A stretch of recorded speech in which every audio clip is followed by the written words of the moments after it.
Welcome to Nachtwaffen Pilot with Penny Bradley. Today we're going to have a short video. When Alex Cherkasov translated the videos about my alter, who is a bailiff in the Galactic Authority Court, his folks had some questions, and he's gotten them back to me, and it's been a little harder to mesh our schedules the last week or so.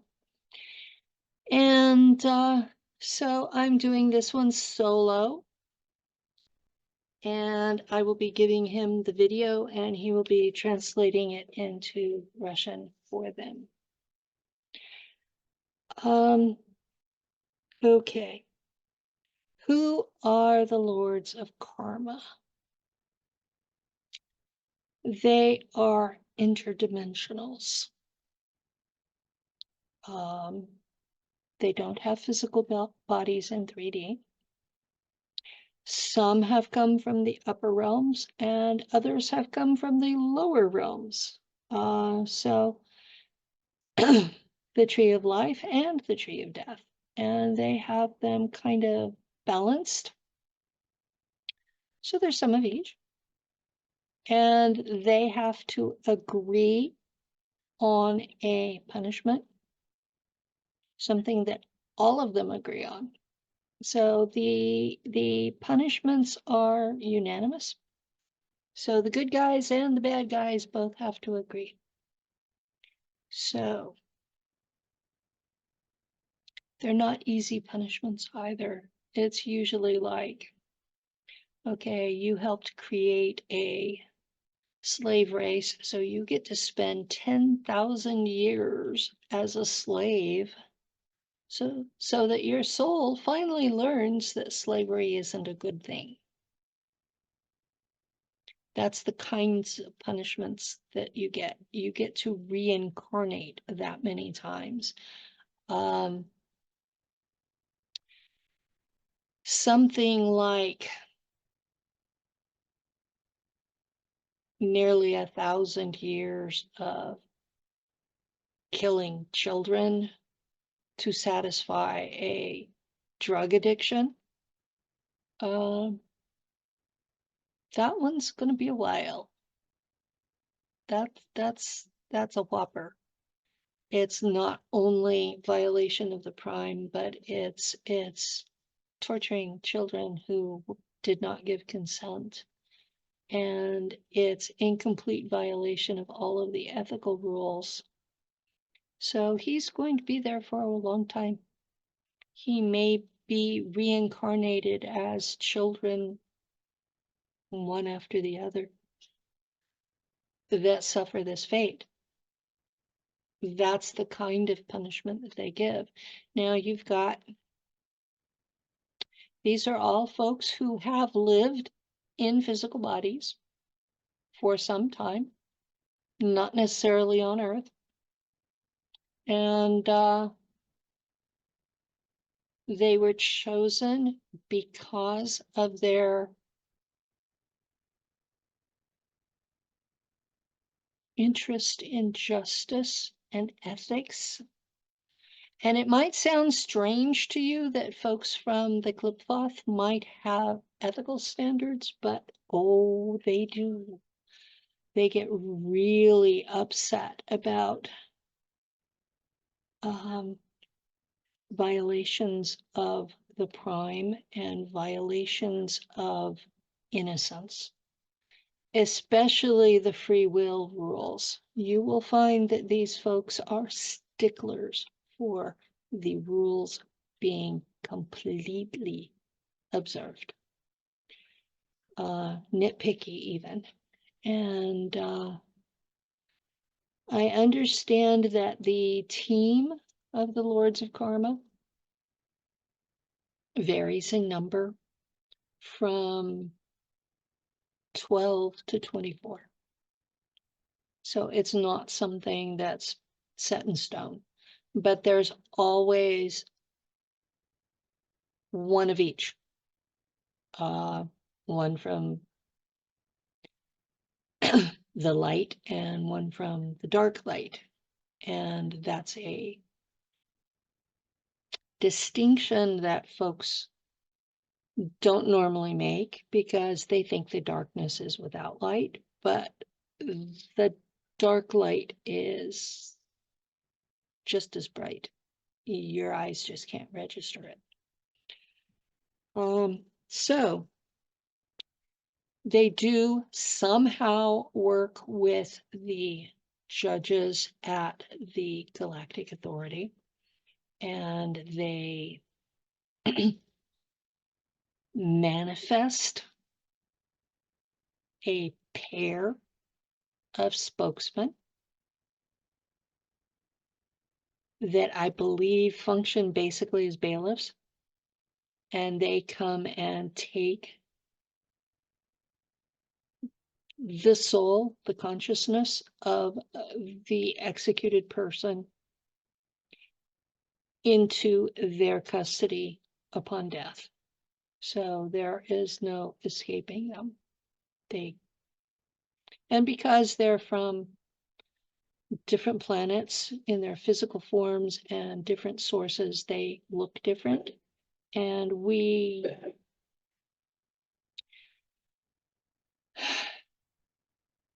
most humans would consider them all monsters. That's base. If you were confronted with one of these folks, you would probably think it was a demon. That's who these guys are. Even though some of them were originally beings of light. So now, anytime there's a situation where physical extraterrestrials are contemplating coming to Earth for any reason, they have to get permission from the Galactic Court. So these folks sent their ambassador to the court, and there is a human who is a representative of Earth. No, she's not elected. No, I'm not going to tell you who she is. That would endanger her life. But she's what you would call a middle-aged old lady. And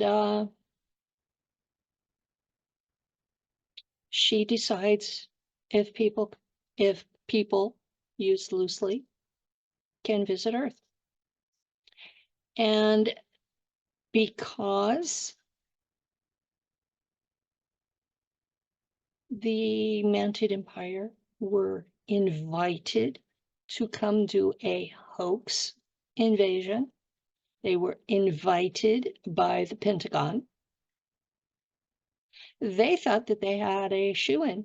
Oh yeah, we can do this. No problems. So they went to the court, presented it as a done deal. And this representative stood up and said, oh, hell no. Or her vernacular's version of that. And that was how I heard it. And the Guardians listened to her and told the Mantids, nope, you're not going to invade. You're not going to do this. You know, and because it was all telepathic, the Mantids were shocked. And they let down their guard long enough for the Guardians to understand that even though the Pentagon had asked for a hoax invasion, that the Mantid Empire had planned on it being a real invasion. They have held for thousands of years that we are incompetent stewards of our planet. And that the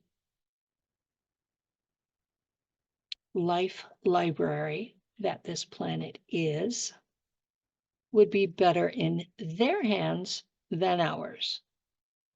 Now, you should be aware they're not the only race that feels that way. And they're looking at the current behavior of our elites, their current obsession with removal of carbon, as proof that we don't know what we're doing, because humanity is the carbon that these guys are wanting to remove. And they're doing everything in their power to destroy the planet in the meantime. And there are a lot of folks out there that want nothing to do with that whole situation. And they think the planet would be better off without us. And they're using this whole climate change, zero carbon as evidence against humanity in the galactic court. So be really, really grateful that the Guardians took our side. Because otherwise, when the Pentagon gave the okay, it would have been lights out. We were that close to being invaded and destroyed. So, y'all need to keep an eye on some of these folks. Now, the Guardians.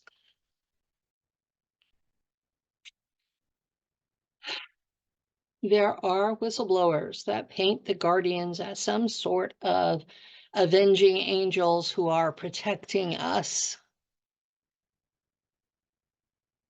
Not so. They are military police of the central core government of the galaxy. You should be thinking more in terms of Gestapo, Stasi, KGB, rather than Barney Fife.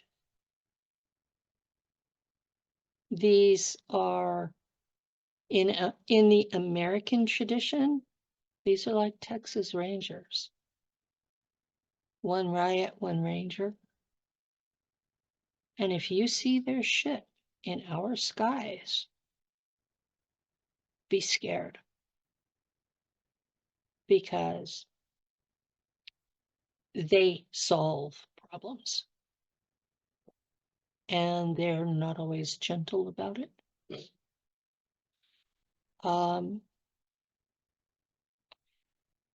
The Germans had a problem with the Guardians. And the Germans told them the equivalent of F you. And the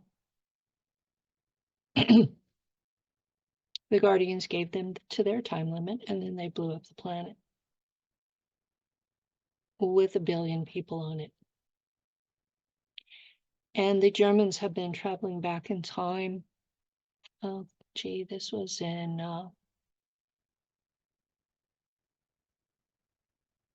2018, I think.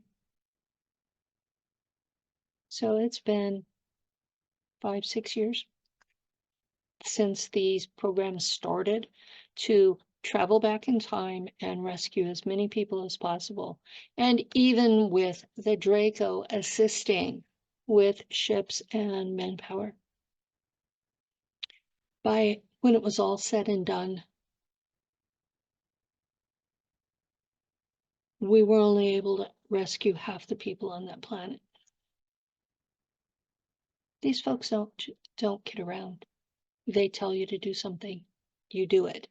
So when they told the Mantid Empire to stand down, they did. Right now, we are a protected child race that has been sitting here like idiots reaching out into space with CE5, the contact protocols.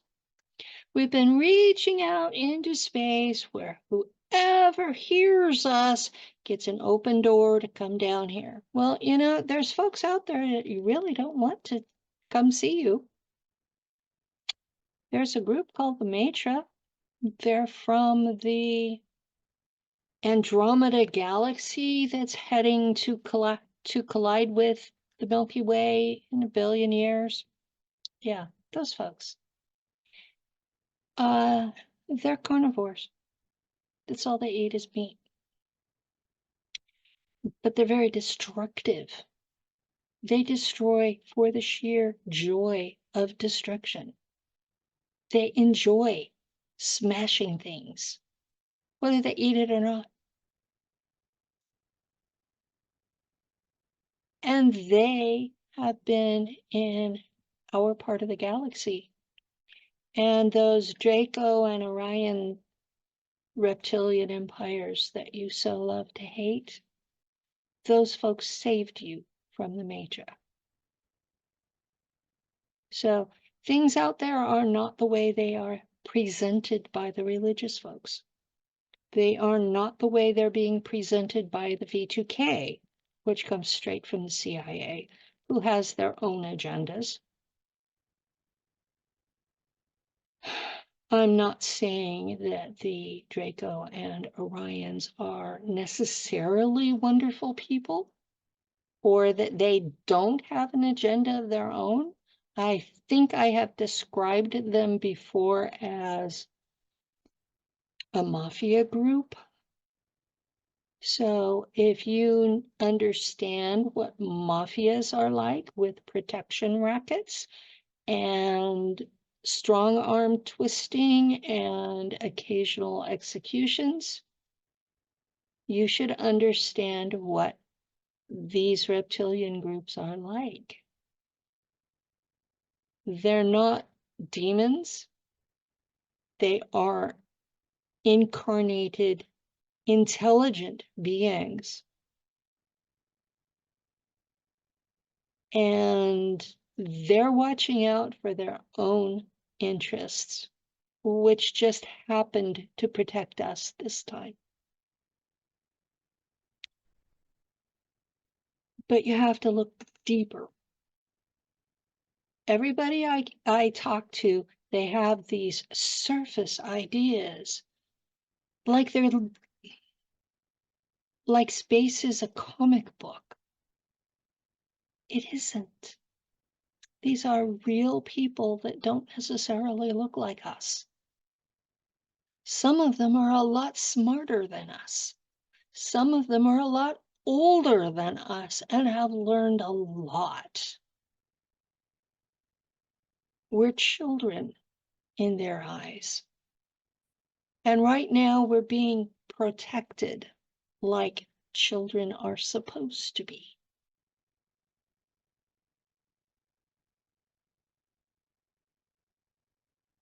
Thanks for listening.